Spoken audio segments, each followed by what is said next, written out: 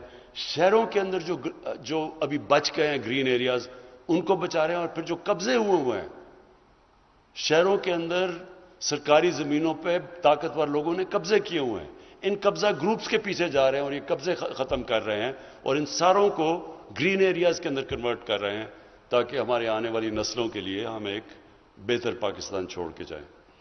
تو میں آخر میں پنڈی چیمبر آف کامرس کو پھر سے خراج تحسین پیش کرتا ہوں اس ایکسپوز کا. اچھا آپ نے مجھے آئیڈیا دی ہے یہ کنونشن سینٹر کا، انشاءاللہ آپ کو خوشخبری سناؤں گا تھوڑی دیر کے بعد. شکریہ.